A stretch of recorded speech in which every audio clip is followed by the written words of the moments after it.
The most viable path to come work in the United States, apply for H-1B visa. I didn't understand why someone from another country could come and take my job. The statement that he made is, don't get your hands dirty.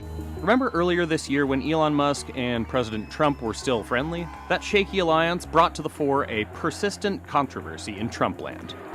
Everybody's seen the headlines, this dust-up between the tech bros, Elon Musk versus the traditional MAGA people who are against immigration, and it was centered on H-1B. Biggest companies who hate us the most, pushing for more foreign labor. You saw Elon Musk's comments. Donald Trump voiced his own support for H-1B visas. You need a pool of people to work for your companies, and they have to be smart people. Skilled immigrant workers bring money to the US government. If you look at some of the top tech CEOs, Google, Microsoft, Nvidia, Tesla, their CEOs are immigrants. The alphabet soup of H-1B, L-1, and all manner of other foreign worker visas may seem like a simple pro versus anti-immigration issue. But looking more closely at these programs reveals a system rife with opportunities for fraud and exploitation that's badly in need of reform, and perhaps even expansion. Lottery system simply does not make sense. The way that they're using these visas is just wrong. Someone needs to be held accountable for the corruption that has happened. If you're a multinational outsourcing company, these companies don't really care who gets the visa as long as someone gets the visa. What you have is a massive labor arbitrage scheme to help corporations make profits. Labor markets are getting destroyed in the process.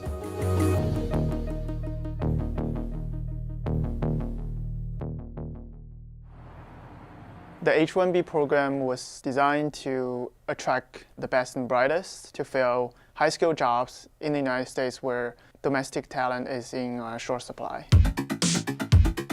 The visa was created in 1990 when the tech industry really started, and there was a short supply of tech talent and programmers. Even though our economy has dramatically changed since then, the H-1B visa program largely has not changed.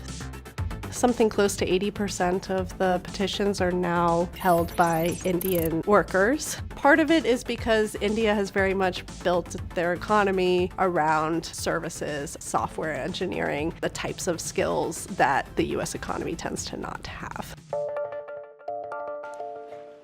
Nothing is visible, right? My visa is in pending status, and that's why I prefer to remain anonymous. While growing up, I knew only two fields. I can either be engineer or a doctor. I did not have any other choice. You need to do a STEM field. It's ingrained in Indian culture. When I came to the USA for my master's, I was not planning to be here for a long time. But once I got a job as a software development engineer for a tech firm, they filed for my H-1B visa. I knew that it's a matter of luck. It's very low probability. There's so much demand for it, the government has to run a lottery. Last year, over 450,000 people registered for the lottery for the only 85,000 slots. You get 3 attempts for H-1B. Luckily, my visa got picked up in my last attempt. Obviously, it's an unreal feeling that you got another chance to stay back in this country and you want to make the most out of it. The visa is actually owned by the employer. It's not owned by the H-1B employee. They're referred to as the beneficiary. The fact that the employer owns that visa gives the employer extraordinary control. Starting in 2023, we've been hearing from sources and people on social media complaining about the surge of lottery entrants. Many firms are not getting the visas that they apply for. The irony of the program is if you are a company seeking to employ a specific person with special skills, the game is stacked against you. From the very beginning, this H-1B program was heavily dominated by outsourcing and staffing companies. Like in any lottery, the way to increase your chance is to get more lottery tickets. A lot of staffing companies got together. They basically put in the same person's name multiple times. We investigated and we put together about 3,000 IT staffing companies that game the system this way. They are staffing companies. They work with US clients. They'll hire people in India for cheaper salaries. It's the business model. Very successful business model in India. The most extreme case was a person's name was put in 80 times. In 2024, USCIS cracked down on multiple registration fraud by not selecting based on unique registrations, but rather by unique individuals. Meanwhile, large multinational outsourcing companies have been leveraging a legal loophole to overwhelm the lottery system. If you name the Fortune 500 companies in the US, pretty much every one of them use outsourcing services. Rather than bringing in top talent, the outsourcing companies bring in lower salary workers, which heightens the risk of undercutting American labor.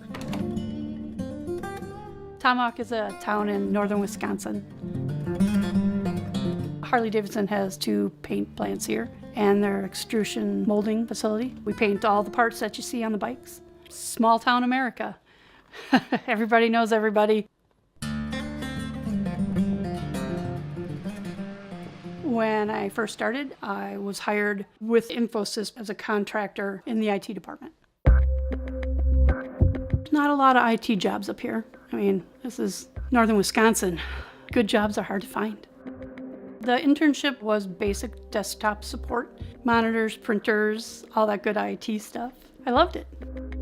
Harley-Davidson contracted Infosys for their IT services throughout Wisconsin. If you look at Indian stocks, Infosys, Tata, these outsourcing companies are kind of equivalent to the Mag 7 here. They are the biggest companies in India. In 2013, Infosys won the H-1B visa lottery on behalf of their employee and assigned him to work on-site with their client Harley-Davidson in Tomahawk, Wisconsin. Contractor from Infosys came to Tomahawk. I trained in my position, so they had me helping him find a place to stay and getting him acclimated a little bit to what he was going to expect here. Nice guy, real nice guy. The plants are about 3 miles apart. We were required to have a vehicle to get us back and forth, and he did not have any source of transportation. The supervisor took it upon himself to buy him a bicycle because he was walking between the plants, and he rode the bicycle, which is great in good weather. But this is Wisconsin, and he rode that bicycle in the snow. So crazy. People were questioning on who the guy was that was heading down to the Harley plant on the bicycle. I thought he was coming to be part of our team. They did not really tell me that I was training my replacement. Got the email one day. They were giving me a 2-week notice. Yeah. Another type of visa gaming that workers have described is applying for L1 visas, which are supposed to be for managers or executives, even when the worker in question will have no managerial role. Unlike H-1B, which carries salary requirement, the L visas don't, and there's no annual cap. Here we are at Red Rocks Amphitheater. This is a unique landscape and the surroundings. A very beautiful place for us to get our visitors from India. We bring them here because this is a unique place which you can't experience anywhere in the world. Anil Kini is an Indian immigrant who came to this country via his employer, TCS. TCS applied for an L1A visa for me and it got approved in quick time. And when TCS won the contract for Western Union and when they offered me long-term at Denver location, I definitely took up that opportunity considering there were a lot of growth opportunities. I was made the authority for the Denver region to approve the visas and also manage the resourcing and the operations. I found that there were associates who were not performing the roles which their visas were approved for. Because you can't have 22 managers working for an account which has around 150 to 200 associates. I went to my reporting manager and questioned him, why is this happening? The statement that he made is, don't get your hands dirty. Mr. Trump became the president for the first term in 2017. We were expecting a lot of audits. We had a call on 19 Jan. That was a life-changing event.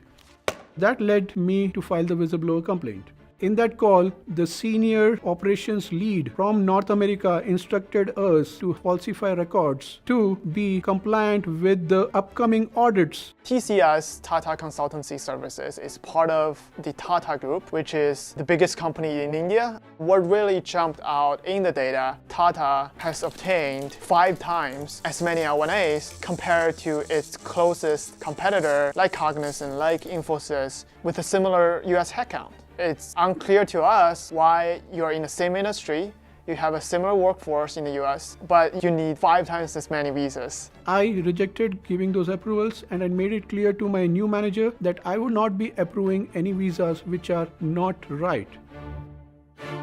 I was terminated from TCS. Okay, keep the pencil here and we will see you next week. Good job.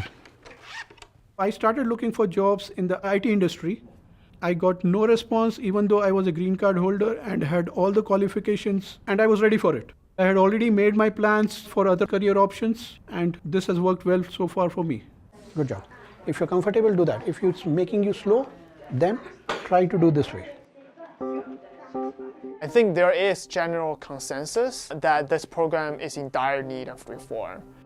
The question at the heart of these visas is, can U.S. policymakers change this system in ways that will be more fair to workers, no matter where they're from? Or will corporate interests seek to maintain a status quo that lowers labor costs and increases their margins? Immigrants make up the bulk of Silicon Valley's workforce, so any attempt to cut back on the program is a threat to the U.S. tech industry. Founders are more likely to go to places that have a startup visa, which we don't have a startup visa. Some economists estimate that millions more engineers and developers will be needed in the USA in the coming years. Close to 60% of our PhD graduates in AI are immigrants. Some of that could be an education issue.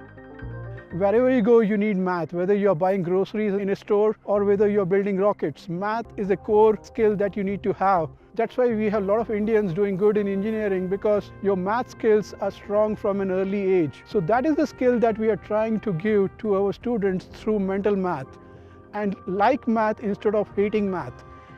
I would definitely like to start something in tech. I have a few ideas. I don't think I can do that in this country with the current visa status. If visa does not work out, then I'm mentally prepared to go back. I was rehired for Harley-Davidson 2 years ago. They moved me back into kind of doing the same job I was doing when I was first here. We filed the lawsuit in 2017 and we are still awaiting the next steps. Ultimately, I feel the truth will prevail. And I'm very happy that I am owning this learning center. We are providing good education to the kids. The reason that this system's in place is because of the end clients and the corporations are making money off it. And then the middle folks, the IT staffing companies, who've taken advantage of the whole system. Raise the cap, just tie it to economic growth. And so as the economy grows, that cap increases, just so that you don't have to renegotiate this every 3.5 decades.